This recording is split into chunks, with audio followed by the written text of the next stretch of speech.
Hi, I'm Katika Roy, founder and CEO of Pipeline. Welcome to this week's edition of the Brave Souls Q&A.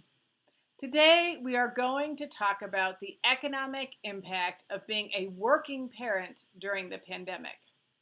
You asked, I'm a Latina mother and the first in my family to have graduated from college.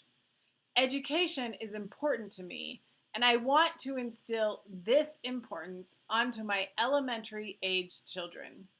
I'd like to set aside part of the afternoon to help my kids with their online coursework. My company has a flexible work policy for COVID-19, but I'm hesitant to do so because I don't want to come across as compromised. How can I ensure my manager I'm a committed employee and a committed parent? I hear your concern, and here's what I have to say. When you have to worry about appearing less committed to your job because of your role as a caregiver, we as a society have a problem. Fear in the workplace is a litmus test for inequity. Fear in this sense will mean different things for different people. So ask yourself this question. Is it expensive to be yourself at work? If so, then your workplace cultivates fear.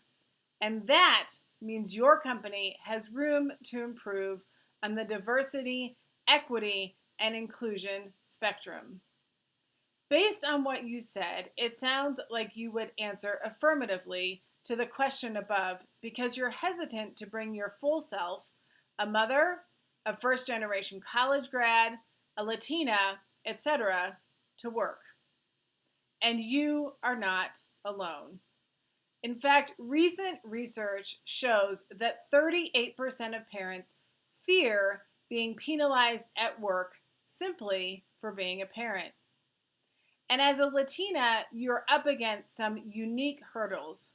For instance, 63% of Latina mothers are concerned they will have to cut their paid work hours to attend to caregiving needs.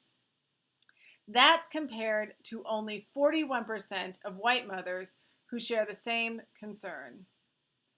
We see these hurdles playing out in the economic data. Whereas white women's unemployment dropped to 6.5%, Hispanic women's unemployment rate is much higher at 8.9%. That is bad for the economy. If the labor force participation rate among mothers persists post-COVID, the wages of U.S. families would shrink by $64.5 billion per year. Of course, this isn't your problem to solve. It's a structural imbalance that requires a system-wide solution. In the meantime, because structural changes take time, I encourage you to equip yourself with the data. And now I call on business and policy leaders to do the work needed to build a more equitable and inclusive economy. If you have a question about this or any other topic related to intersectional gender equity, send me a message. As always, I'll drop a link in the comments section below so you can access the data mentioned in this video. Thank you for tuning in, and until next time, be brave.